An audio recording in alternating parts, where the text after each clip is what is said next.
So Carrie, just for the record, what's your name, full name and position? Excellent, my name is Carrie Healy. Yeah. I'm the Chief Commercial Officer for Accor's premium, mid-scale and economy brands across Middle East, Africa and Asia Pacific. Well, nice to meet you. My first question is about the Torise. At the Torise, where the focus is looking forward for 50 years ahead, how is Accor's premium segment under your leadership preparing that for the long-term horizon? Yeah. So especially in the emerging markets such as Saudi Arabia and of course the broader Middle East. It's a big question. I think we're very lucky in this region, and I tell you why. Because if you think of all the trends, event-led tourism, if you think of experiential tourism, if you think of transformative travel, look at where we're placed. You think about my region, Middle East, Africa, Asia Pacific, we're home to some of the best places, whether it's for events, whether it's for religious tourism, whether it's for medical tourism, whether it's for transformation tourism. So I think at the end of the day, we're changing by reevaluating the brand positioning. What do our brands stand for? So I've just literally walked out of a room talking about Pullman. And Pullman, we believe, is the brand that's going to meet the future generation of travelers exactly where they want to be met. Meaning it's more than just a hotel. People need something else. They need some human connection.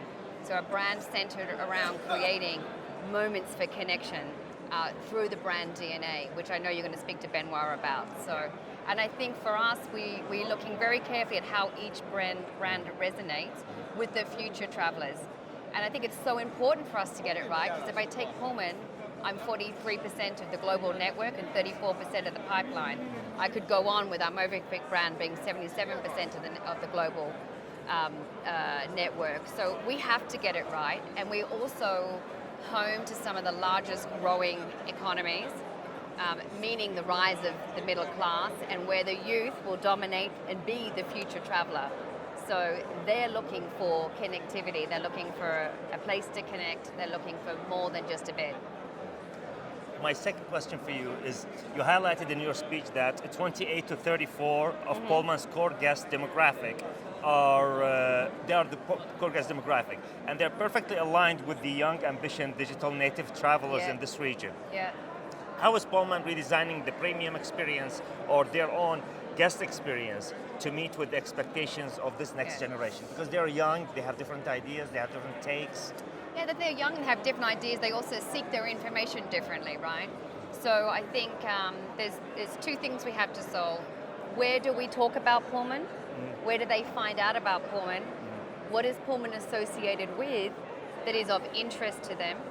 And we'll be doing that through a Pullman Exchange event platform, where in fact I'm racing back to launch the first event with Benoit in Dubai, which is 150 thought leaders, curators, creative people you would never normally put in a room together, add some influencers, add some customers, and create an event over a day and a half.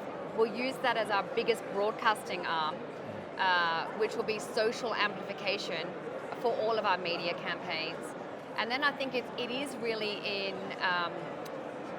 associating the Pullman brand with a place that you can find an unexpected experience. So forget what you want to do in the destination, because you're going to do that yourself anyway, but what it's going to feel like when you're interacting with the staff, and that is through a very scientific, emotional intelligence-led training that we'll arm the teams with, so to speak, so that they can engage proper with those guests. Well, thank you very much for the time. Thank you. Appreciate it. Thank you.